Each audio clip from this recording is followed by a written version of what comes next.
Welcome to Bat Therapy, psychology of Batman, superheroes, and other comic book characters.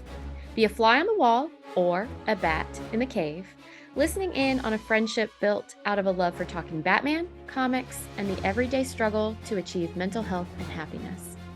We are your hosts, clinical psychologist Dr. Amelia Brown and educator and comic aficionado Keaton Hopkins. Don't forget to follow us on YouTube and social media and find our Patreon at patreon.com/battherapy. This podcast is about providing education and understanding and is not a replacement for mental health treatment or support. If you're needing help, go to bat-therapy.com for resources. All right, so welcome back to Bat Therapy and our season of infamy. And today we are talking about the Reverend William Stryker. Okay, so I guess I need to admit a little something here. I didn't know he was the Reverend until I Wikipedia'd him because somebody over here has only watched movies in which he appears and has not actually read any of the comics. Yeah, it's really funny because watching the movies, even though he's clearly a villain in these movies, he's so tame compared to his comic book counterpart. And honestly, his comic book counterpart is, I feel like he's more set in reality, unfortunately, than the William Stryker that we know from like X2 and X-Men Origins Wolverine, because he started off as like the military colonel and all of that, but he just has this ultra hatred for mutants, and then he takes it religious and like spreads his hatred. Somehow the Westboro Baptist Church made it into Marvel Comics and William Stryker is the pastor. That's basically what happened. I was about to say it sounds a little bit more, because you know how with X-Men and everything, a lot of times there's all this stuff that seems to relate, comparing it to like racial discord and all these other things. And this one feels very almost LGBTQ plus tension type stuff with him. You know, it does track that way just because like you see he has a son that is a mutant, and in the movies they give reason for the hatred. The son like kind of tortured them and it drove the mom crazy and she ended up committing suicide.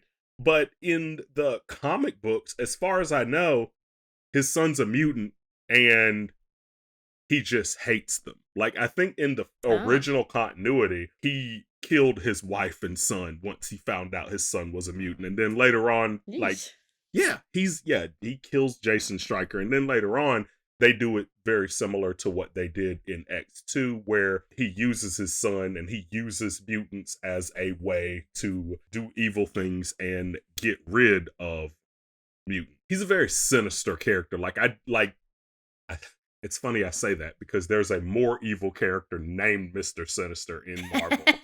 But William Stryker is just, I think he became an uglier character the longer that America progressed through history, just because now I'm like, I know people like him. And that's, I think that's what makes it so bad, because it's that like, it's like he's racist and xenophobic and like, he's just everything that it feels like you see today in the world that we live in when it comes to things like immigration or the LGBTQ community, racism. Like he's a character that like, I think anyone that's ever dealt with that can kind of resonate with in the wrong way. Like it's like, oof. Yeah, it is interesting. I wonder why they went with essentially the first half of his background and not the second half. So just the military aspect when it came to the movies.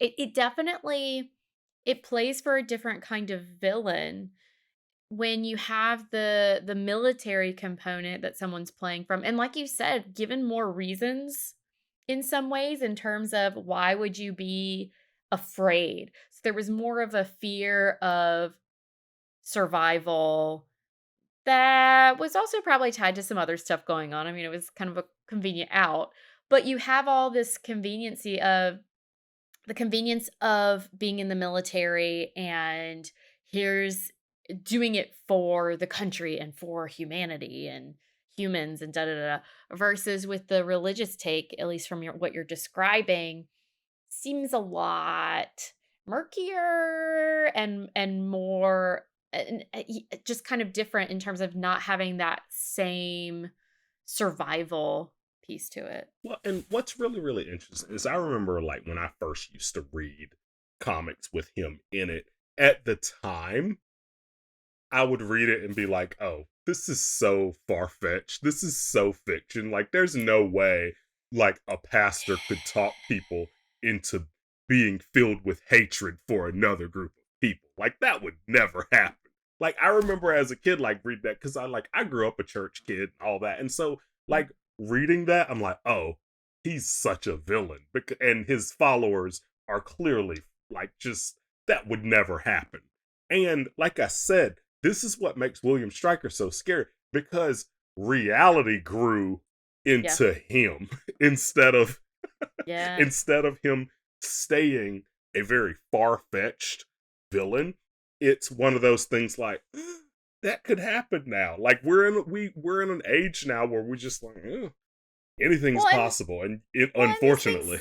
these things happened back then too, Yeah. but I think with technology and with how much more connected everyone is, and also there are more people, Yeah. the longer we go, all of these things have added together, and it just equals more impact than Yeah. it did before. These people, yeah, there's just something where some people are so compelling Yeah. and can really draw people in. And I I don't know if you know folks like this, but I know multiple people who have been in more like cultish environments, Mhm. and a lot of times they'll say I had even after they left, it took them like reading about it, or it took some other kind of work. It took years after they left to even realize, oh, I was in a cult, or I was in a Right. cult like environment. Right. It's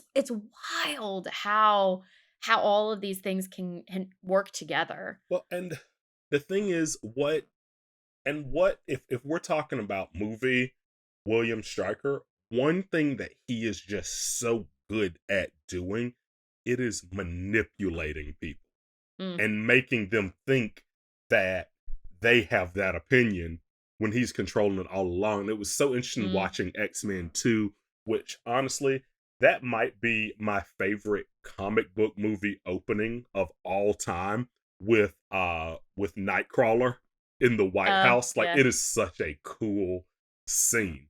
And yeah, it's like he just takes out all of the Secret Service, and he's about to kill the president, but then someone gets a shot off, and you're like, okay, what just happened? Why did Nightcrawler, of all yep, people, attack the president? Come to find out, it's William Stryker manipulating forcing Nightcrawler to do that, to manipulate the president into doing what he wants. yeah, Right?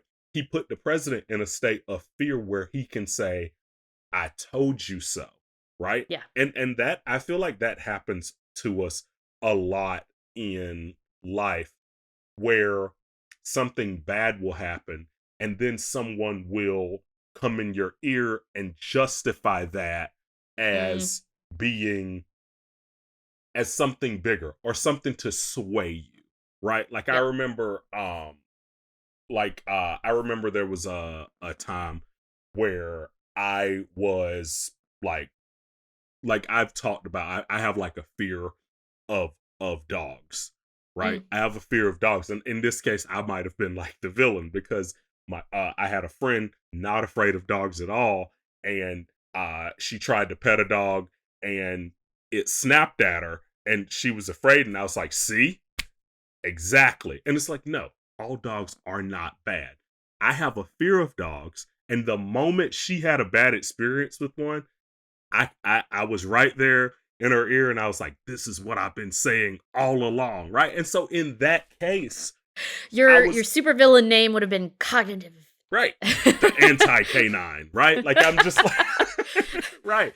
But, Cognitive distortion, man. right. But it's like, I just took her one bad experience and Yep. justified my overall phobia Yeah. of dogs, which is wrong. And that's what William Stryker was And doing here. and so what you're describing is you have to be careful where you get your information from, and you have to be careful of the voices that are around you, and that can include the voices in your head, whether you recognize those voices as your own or someone else's. That includes the voices in your head. You have to be careful who you listen to, what you listen to, because not all of those voices have the same amount of reality behind them, or the same amount of knowledge base, the same amount of honesty even. Right. And so you can morph and shift information to your advantage, and you have to be careful about someone who is always right. Right. If someone is always right, honestly, they're probably wrong a lot of the time, because think about it. Yeah. It's No one. No one's perfect. I've yet to meet a perfect person. And actually, this is how I describe things to my clients all the time. I have yet to meet a perfect person. Therefore, your brain, when it tells you things, it is not right all of the time. You have to question it. And it's the same for other people. So you have to be careful if you take something as truth all of the time, yeah. because we are human. There are errors, there are mistakes. Not all the information is available to us at once, or we have our own prejudices. Right. We focus on certain things and not others. In this one situation, you focused on that one dog bite, and yeah, you recognized there are all these times that dogs don't bite. That's not what you were focusing on. And so you have to be careful about the person who is never wrong, the or the voice you never question. That's a danger zone, Yes. because that's when these kinds of things are happening. Or sometimes someone might be super manipulative and they make it sound like they're wrong, but if you really listen to what they're saying, they're just kind of on the surface level saying, like, "Oh, I acknowledge that something about me is, I did that wrong, or I shouldn't have da da da." But really what they're doing is kind of saying this one little thing is quote unquote wrong as a way of showing how they're right about everything. Right. You know what I mean? Like, Yeah. sometimes people can talk around themselves, where they say the words "I was wrong," or they say something like, "Oh, that was a mistake." Yeah.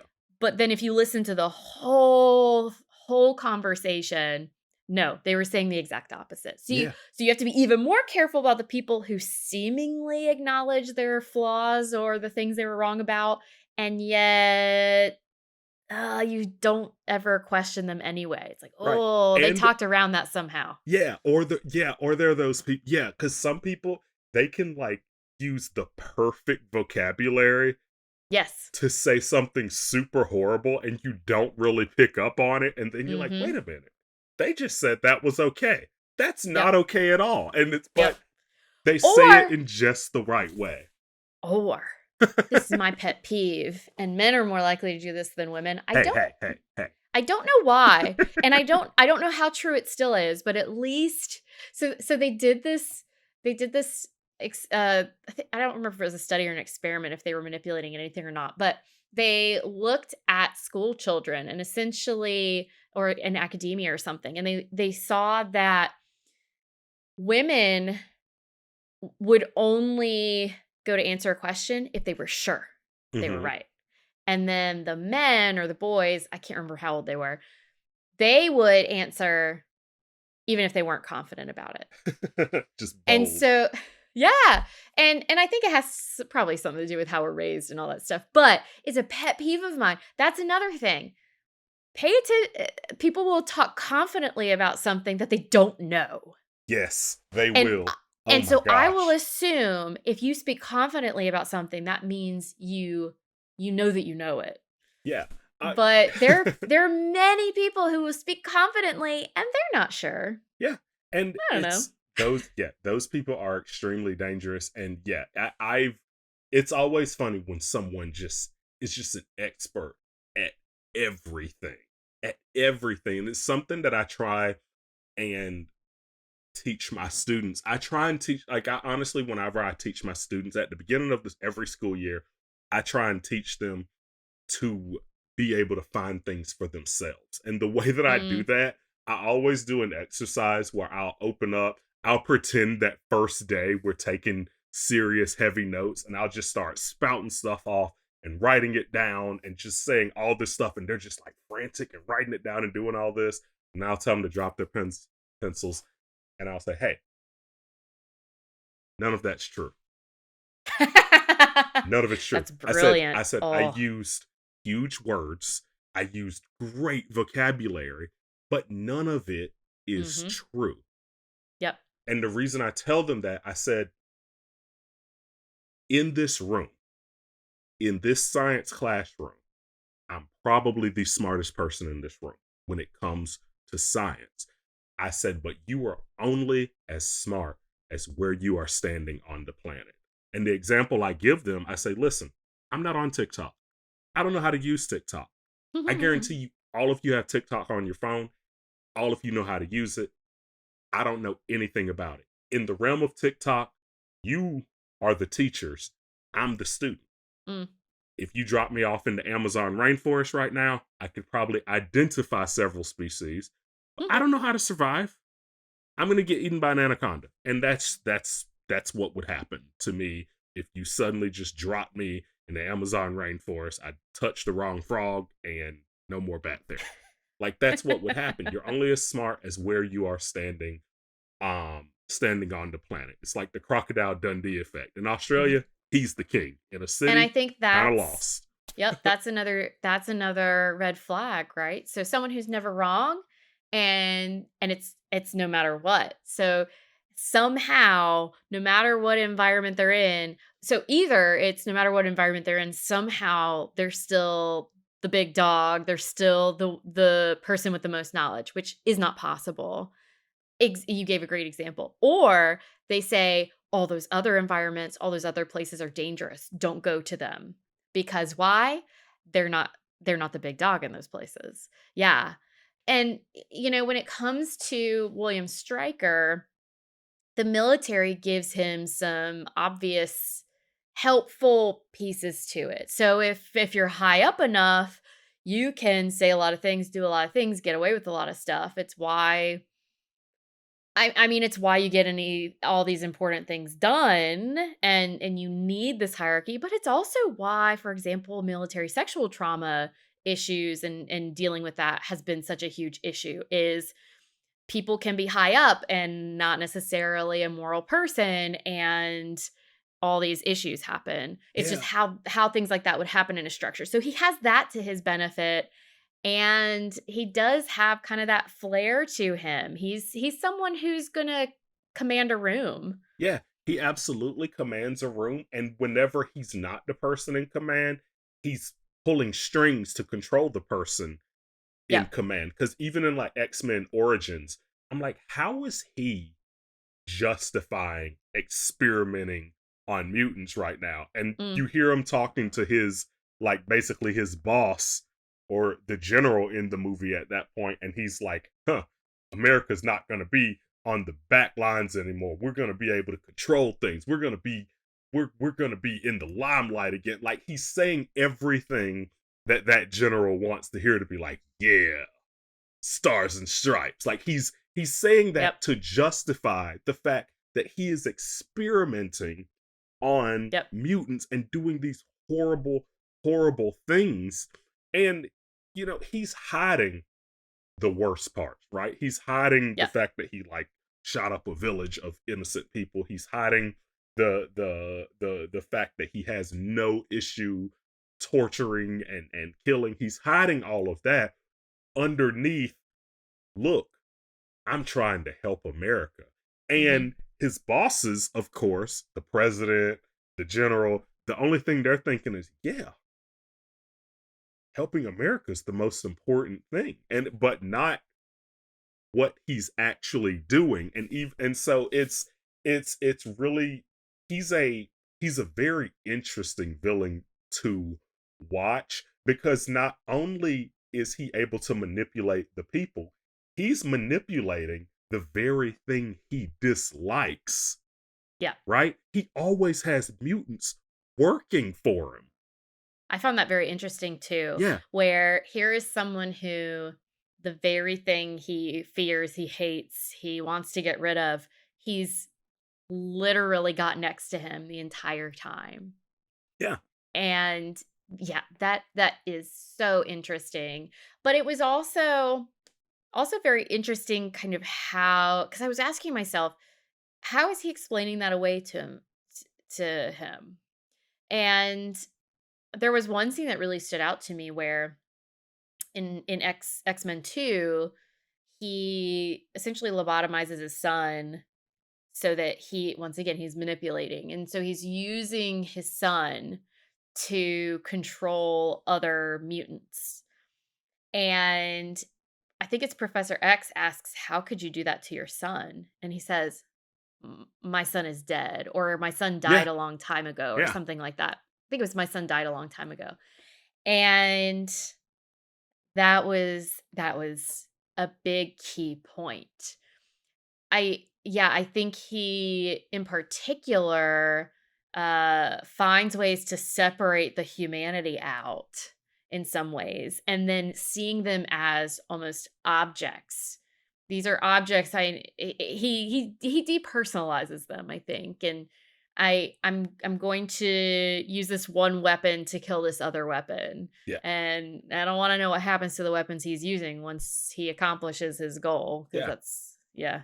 Yeah, and he sees mutants as a tool to use that is a means to an end. Mm, It's very interesting because yeah, he has no issue.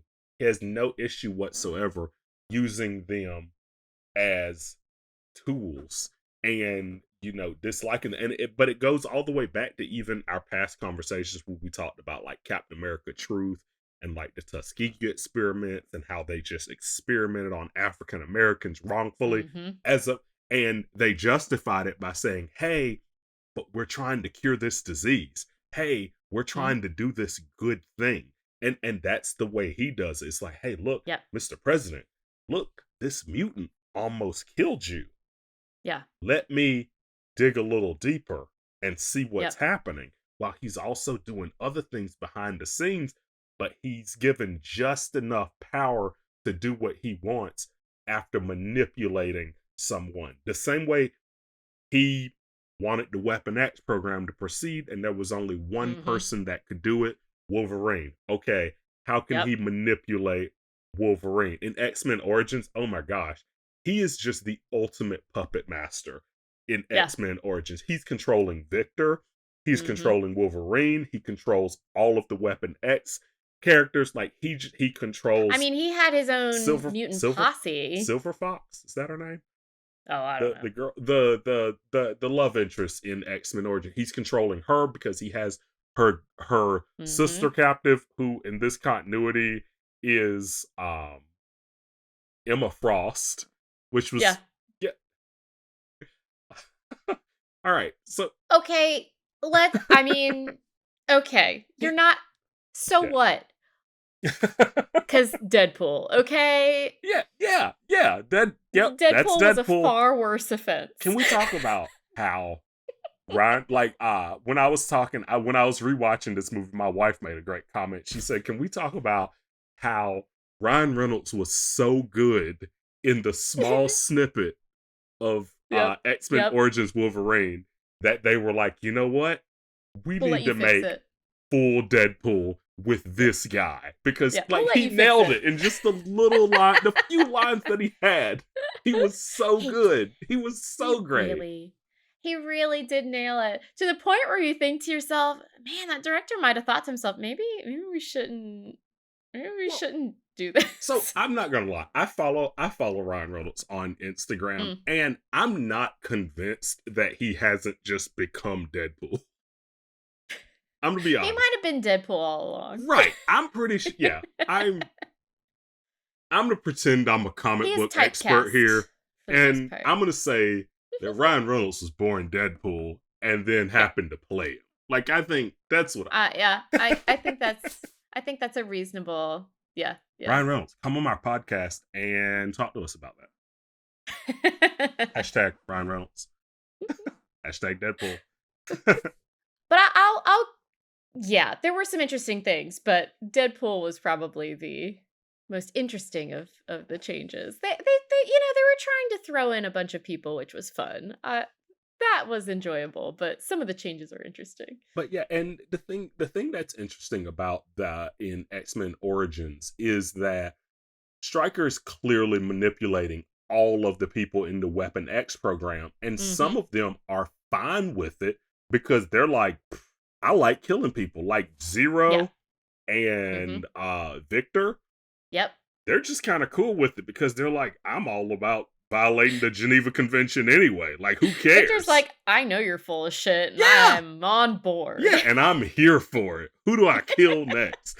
And Logan is like, that's not okay. And then later on, like John Wraith, he's like, you know what?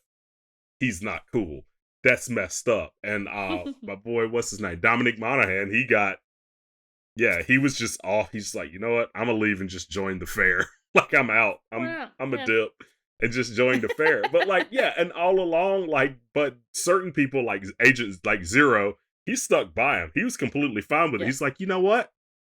I get to wake up and kill an old couple today that's completely innocent. This is the life I've always wanted. Like, he's completely fine with it. And there's always those people, like, if you're being manipulated by somebody, there's always that one person that's like, I know I'm being manipulated. I don't care. I like to fight. Like, it's one Mhm. of those things. And you have to be careful about it because sometimes you'll be in what's interesting, and I thought about this while watching X-Men Origins. Wolverine was in a essentially a room full of people, and he was the only one that felt bad. Yeah.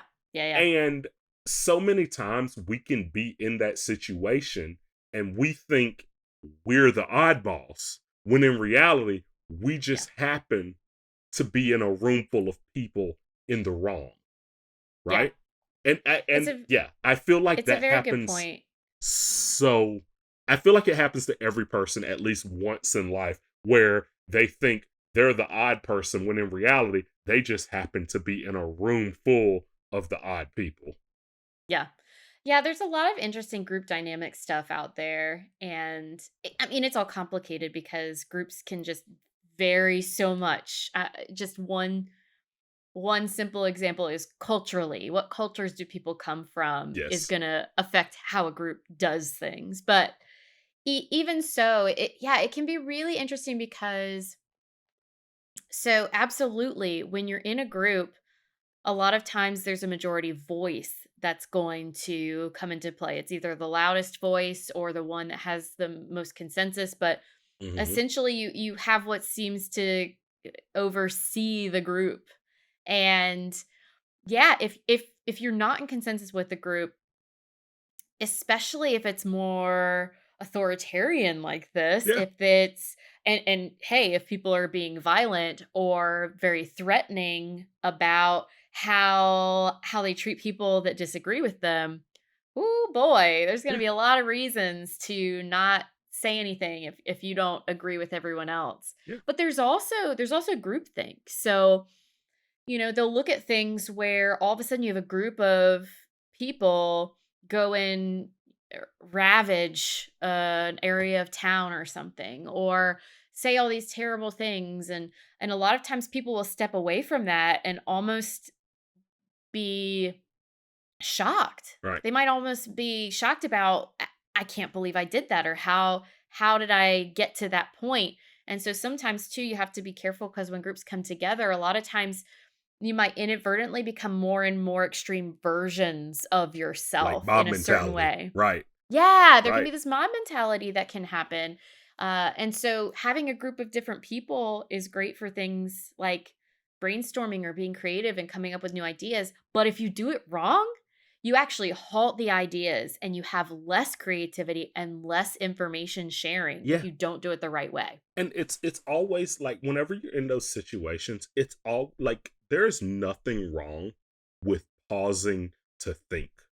There's Yeah. nothing wrong with pausing to think. There's nothing wrong with getting away. There's nothing wrong with asking a second opinion because so many Mhm. times you'll be in those situations and people will make it seem like you have to act now. You need to do this right Mm. now. We're asking you to do this now. And it's like, no, you don't have to. Like, and like I've been told before, like when people are trying to like finance a car and Mhm. they are at the dealership and they'll Yep. bring in like 3 or 4 different people in the room and they're writing all these numbers and they're saying all these things and they're like sign here and it's like Mhm. okay, I need to think about this, and they're making it Yeah. seem like you can't think about it, but in Mhm. reality it's like no, you absolutely can. It's the same thing when people join like if you've ever been approached or gone to an event that's clear that's you find out later on is a pyramid scheme, it's so Yeah. interesting because you're in there, they're so inspirational, they're so charismatic, and they're like, hey, all you and it's something crazy like, hey, all you need to do is give us $500, right? And you're like, oh, what? That's a lot of money. And they're like, no, it's not. Because look, you get these paper towels and you get these glue sticks and we're going to give you a t-shirt right now. And the way they're saying it, it's Yep. like they completely justify you giving them $500 and they act like you have to do it right now. Because if you do it right now, you'll enter at this level and then you'll get these things. But what you need to do is you need to stop. You need to think about it. You need to redefine Mhm. print because what's happening is you're being manipulated. And that was one thing I really liked about that scene in X-Men Origins because when William Stryker was in that village and he was completely fine with slaughtering all those people Yeah. and the rest of Weapon X was fine with slaughtering all those people, Logan Mhm. was the one and he was just like, no, this Mhm. isn't okay. I quit. Go ahead. Try to kill me. You can't because that's my superpower. And he was just out. And I Yep. loved it. And by the way, there's a really funny and awkward deleted scene where there's Oh. a little girl in that village with silver hair Yeah. and it's supposed to be a baby storm and Uh-huh. it starts lightning and raining in that scene and when he walks away the scene where they show like the rest of the group like looking at him walk away, it's also just a little girl in the middle of all of them while it's lightning and raining. It's the weird and it looks so weird. It looks so weird because it's like all of Weaponettes committing war crimes, but also here's a baby storm and she's the reason it's lightning and raining right now. It's so weird. It's so weird. Please look that scene up, everyone. If you just type in like Young Storm X-Men Origins, it'll pop up and it's like an hour and 48 seconds of awkwardness. Oh my goodness. Yeah, you're totally right about make sure that you're reading the fine print, taking time. And I think another piece too is you were saying get a second opinion or yeah, if someone's pressuring with time and they don't want you to get any help in making a decision, those are definitely other warning signs that okay, someone here might be trying to convince me of something and it might not be in my best interest. Yes. Or they approach you when you're at your most vulnerable, which is another Yeah. thing that William Yep. Stryker would did because when in X-Men Origins when Wolverine thought that his girlfriend was dead and he was super angry because he thought Victor Mhm. did it, immediately William Stryker was right there and he's like, I can help you get him. All you Yep. have to do is what I want you to do, and Mhm. then you'll be strong enough to beat him. It's like I said with the car salesman thing. Imagine if, as soon as you got in a car wreck and found out your car was totaled, a car salesman was like, I have exactly what you need. All you got to do is come Mhm. over here, sign the papers. And you're thinking to yourself, yes, this is what I need right now. I need a new car. Mhm. I'm doing anything to get it. And they're like, they are so hyped to completely rip you off. Yep. But you don't have time to think about that because you're in the moment. You're in you're not really And thinking, you're that not thinking clearly. and that really is key. Mhm. So Keaton is talking, you're talking about this, okay, you're at your most vulnerable, something has happened. And yeah, you've got to process through that. Yeah. You're feeling a lot, your brain's trying to filter through a lot of stuff. If you're just coming down from that car accident, it really isn't the time because you're probably going to go with the car that's the most armored and is going to have been the best car given the accident you were just in. Right. But that was one moment in time. Yeah.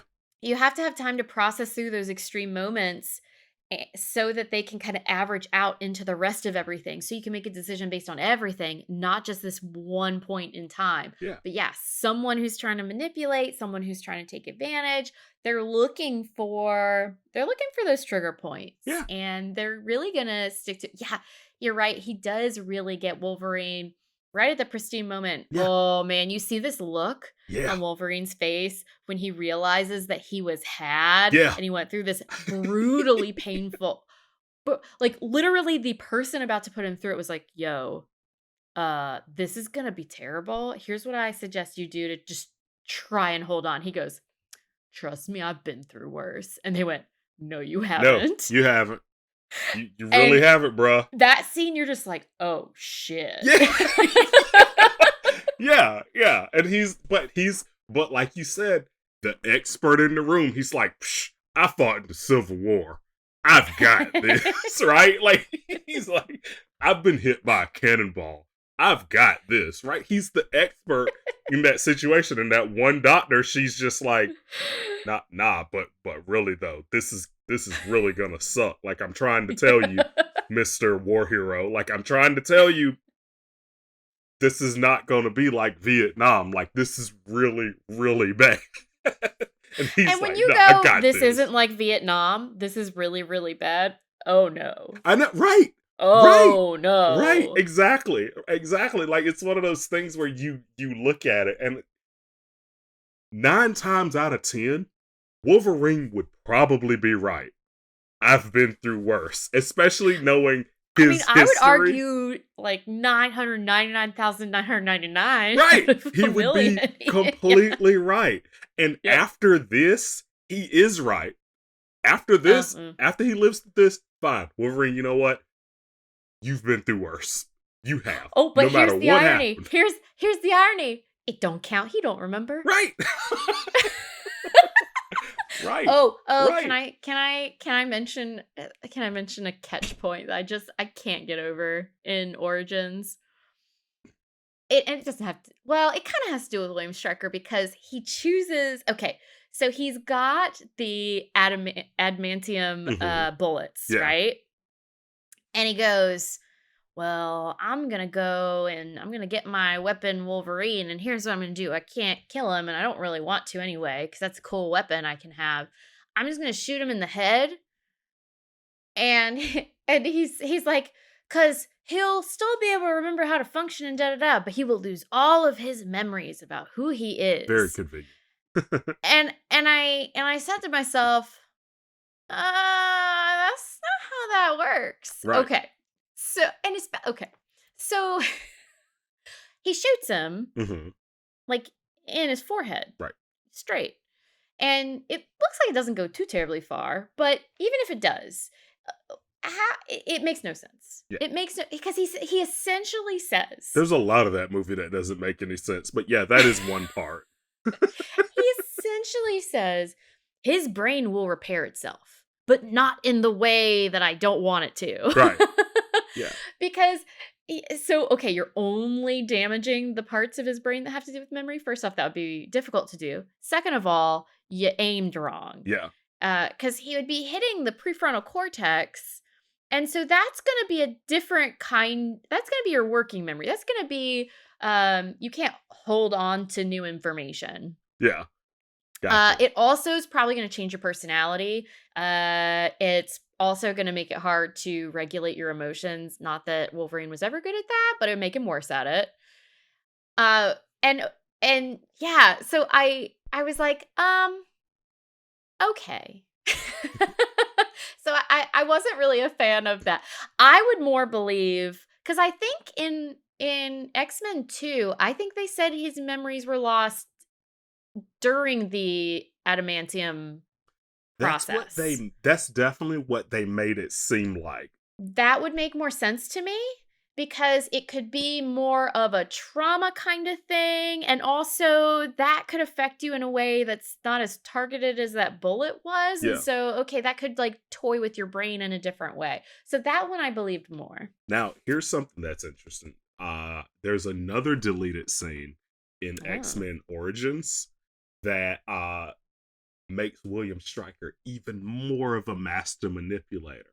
He Oh. has a conversation with Wolverine where he convinces him that he wants his memory erased. He's like, imagine what it would be like if you didn't have to remember all the wars, all the bloodshed, and you could just wake up and start over. And he convinces Wolverine that he wants his memory erased. Of course, it's exactly what William Stryker wants Mhm, and mhm. needs, but Wolverine is thinking, hey, yeah, this does sound nice. Forgetting about all these hundreds of years of battles that I've fought and bad things that I've done. Like he's Oh. still the the ultimate puppet master. It's Mhm. still all the way through and through, and it's yeah, he's a very interesting character in how he does that. Now, the and what's funny is also one thing I'll touch on too is how it was still inherited ideals because in X-Men First Class, William Stryker's father is in the movie and he is Mm, anti-mutant. He's mm, anti-mutant. yep. And they don't do much. It was almost like they just drop him in there. Like, by the way, hey, look, it's Agent Stryker, and he doesn't like mutants.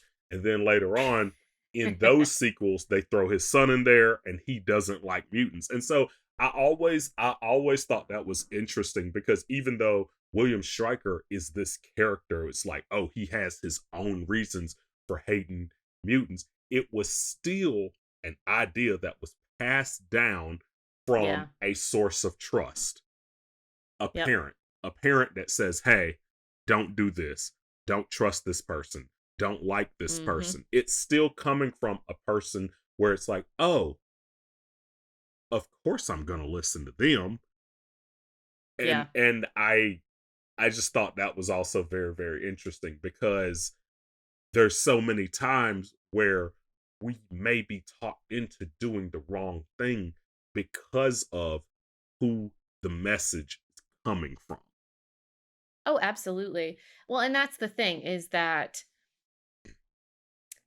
it's important to know who has the power to convince you of Yeah. things. And actually in therapy all the time, I'm listening for where our message is coming from and encouraging people to pay attention to that and question it. Not saying that they have to change what they do with it, but giving themselves the opportunity to if they want to. So, one of the really unfortunate things that you might have is let's take a parent child relationship. Right. Well, let's say that unfortunately some parents treat their children terribly and prove themselves to be dishonest and manipulative and all these things that Stryker is with Wolverine, for example. Or, he does stuff to his own son that's not great. So, let's say that's the kind of relationship someone has with their parent or their significant other or a friend or whoever.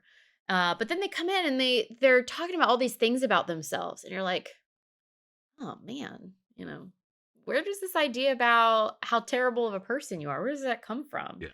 And you come to find out it's essentially the voice of this other person. You go, "Well, how good of a source are they really?"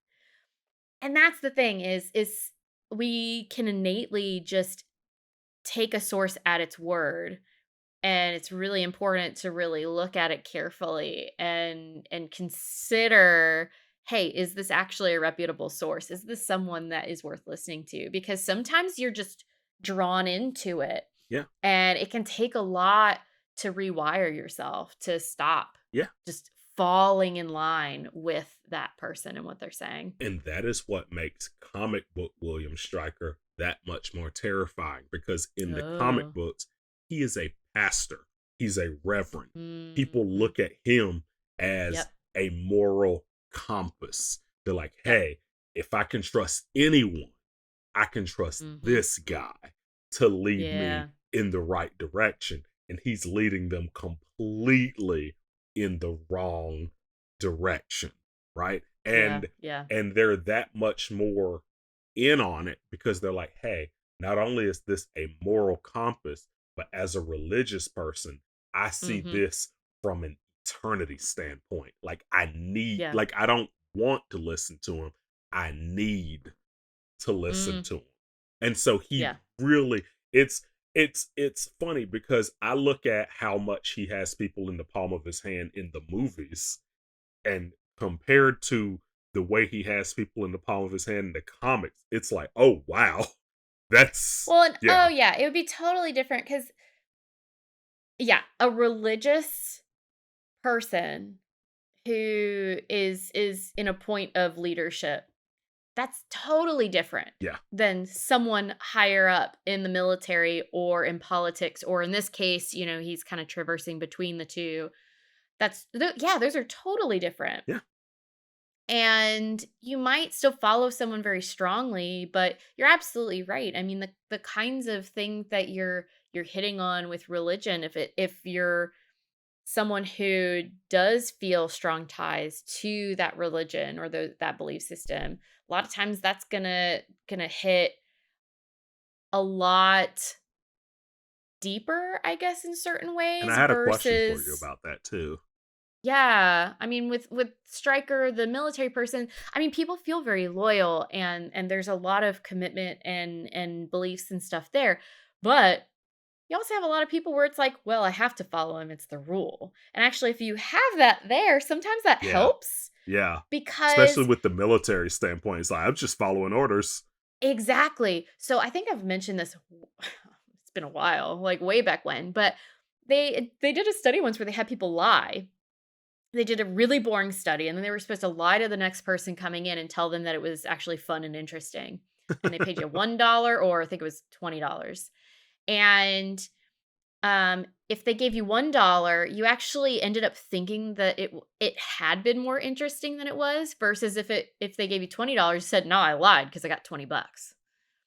So, yeah, it's like if you have enough of another reason, like I follow them because it's part of the chain of command, in some ways that can help you kind of separate things a little bit more. Yeah. So what was your question? So my question is, whenever people just trust someone like William Stryker, is do you think it's more that they trust them or that they don't trust themselves? Oh, that's a good question. Um Someone specifically like William Stryker, like Pastor, Reverend, excuse Yeah. me. Yeah, Okay. like a reverend. Like like that's what I that's what I wonder, because you see stuff like this a lot where people will like, they'll believe a conspiracy, or they'll like believe an entire group of people is horrible, or like they'll believe it ain't because someone said it. And so many times I ask myself, hey, do they believe that because this person said it? Or do they believe this because they don't trust themselves to make a decision on their own? So they needed someone else to help with Right. that. So I if we're specifically talking about Reverend William Stryker, what Yes. I would say is I would assume that he is probably looking for He's people very who are charismatic. Yes. And he's looking for the people who want someone to lead them. Yeah. Because when you are the kind of person who is trying to manipulate and create your own group, you're looking for the people who are most primed and ready. Like you were saying, the people that are in their most vulnerable state. And so, and okay, so like let's make things sound a little questionable as a therapist. I mean, we kind of do that too. I'm looking for the weak points. I'm not looking for the weak points in order to make someone follow me and do what I want, but I'm looking for the weak points in terms of, okay, where is the opening so we can help with the change. Right. And so you're always looking for that piece. And so what I would say is probably for him, yeah, he's going to have a lot of people who feel probably overwhelmed with the world and need someone to provide them with some sort of map that just makes sense of it. Even unfortunately, a lot of times we're desperate for answers to a world that has a lot of questions that there's always going to be questions. We're not always going to have everything answered. And that's scary and overwhelming. And for some people, they need some sort of leader. And that's not necessarily a problem, but it's a problem when you're not able to really step back and see, hey, is this leader actually someone who's going to help me, or is it someone who overall is going to be more harmful? Yeah. So yeah, I would say that you're going to be more prone to kind of falling in with him if you do really have that sense of I want a strong leader to help me know what to trust, what not to trust in this big, wild, scary world. Yeah. And Yeah, and it's unfortunately sometimes that leader is not a good person. yeah, and to put things to kind of put things um a little bit in reality with how this can actually happen.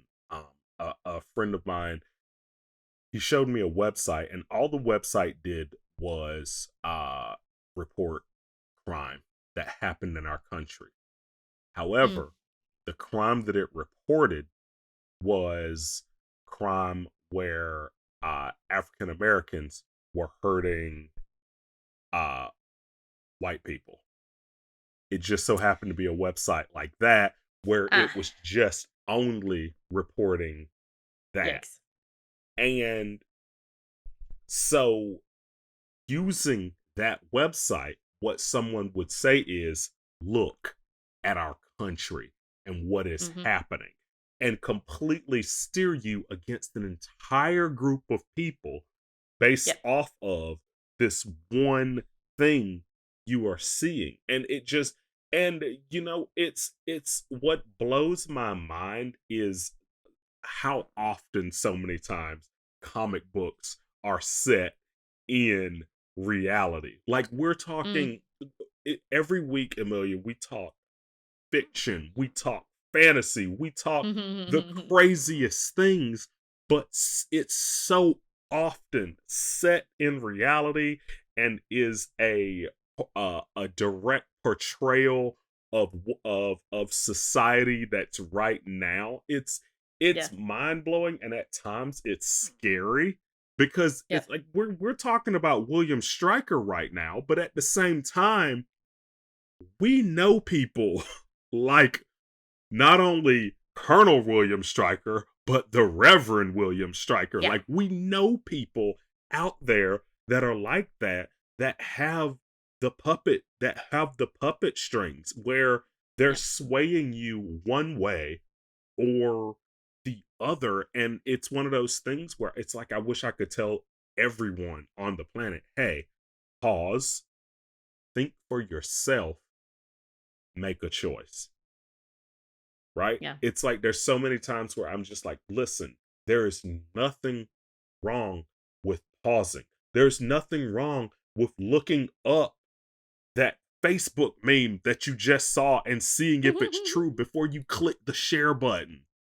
Right? Yep. There's nothing wrong with not believing what your parent just sent you from the next Yep. door app. There's nothing wrong with Let me give an example. They said that Patrick Swayze was dead before he died.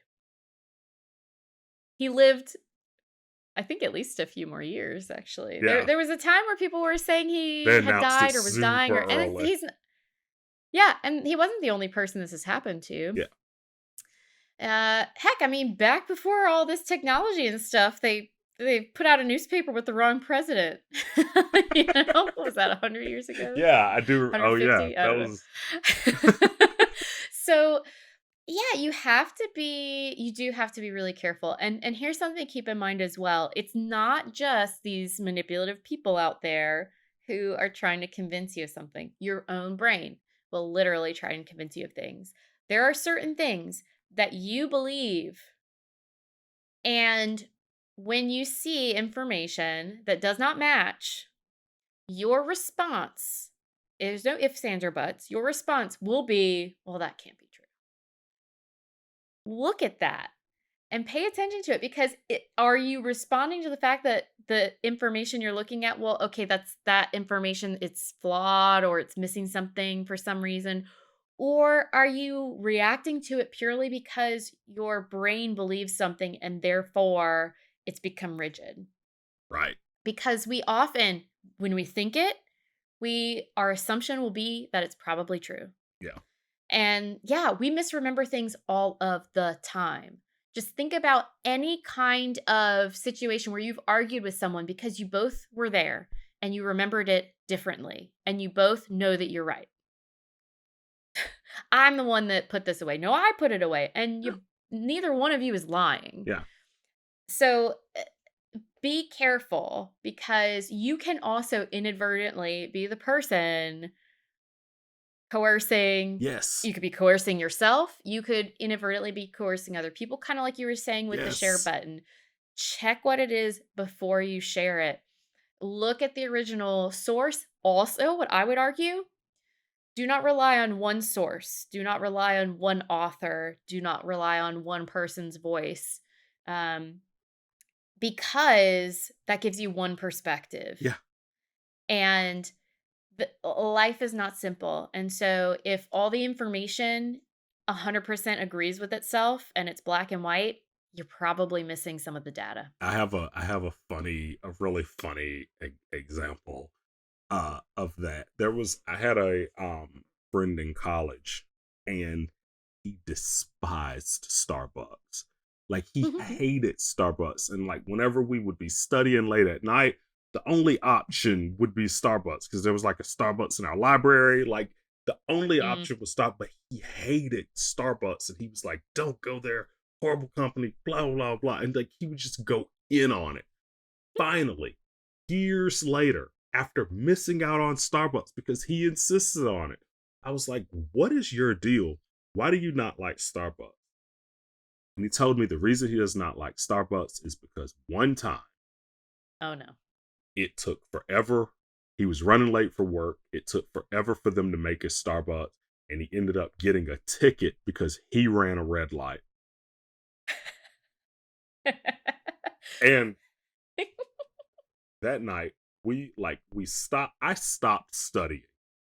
I was like, wait a minute. Are you kidding me right now? Because I knew him in undergrad. We went all the way through grad school together. Like, I missed out on this for years, thinking that this must have been a political issue. This must have been something drastic. Like, they were out here murdering chipmunks. Like, I don't know what was happening, but I just assumed it has to be something horrible that he hates Starbucks. No, it took them a really long time one morning, and then he left, and he ran a red light and got a ticket for running a red light because it took Starbucks so long and he was late for work.